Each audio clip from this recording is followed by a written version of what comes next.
ஸ்டாலினுடைய பெருந்தன்மையை கடந்த 4.5 வருஷம் திரும்பி பார்த்தா அவர் ரொம்ப பெருந்தன்மையான ஆளா இருக்காரு. 12 கொடுக்குற இடத்துலயே இருப்பார். என்ன அட்வான்டேஜ் இருக்குன்னு டிஎம்கேக்கு வந்திருக்காங்க? வெற்றி வாய்ப்பை பத்தி நினைச்சிருப்பாங்க. இவங்க ஒரு 10 கொடுத்தா ஒரு 8 ஜெயிக்கலாம் அப்படின்னு அவங்க நினைச்சிருக்கலாம். எடப்பாடி 15 கொடுத்தாலும் ஒரு 4-5 ஜெயிக்க முடியுமா அப்படின்னு ஒரு சந்தேக பார்வை வந்திருக்கலாம். மற்றபடி பெரிய கசப்புகளோ பெரிய கொள்கை மாறுபாடுகளோ எல்லாம் இருந்து இந்த முடிவு எடுத்தாலும் நான் பார்க்கல.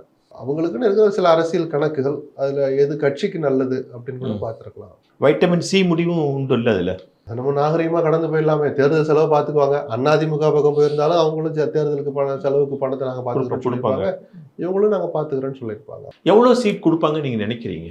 அப்படி இல்லை, பிரேமலதாவுக்கு நிறைய ஆசைகள் இருக்கும். இப்போ இருக்கிற தேர்தல் கமிஷனுடைய இந்த தேர்தலில் ஒரு புதுசாக கேள்விப்படுறேன், சின்னத்தை தொடர்படுத்திய ஒரு நிபந்தனை.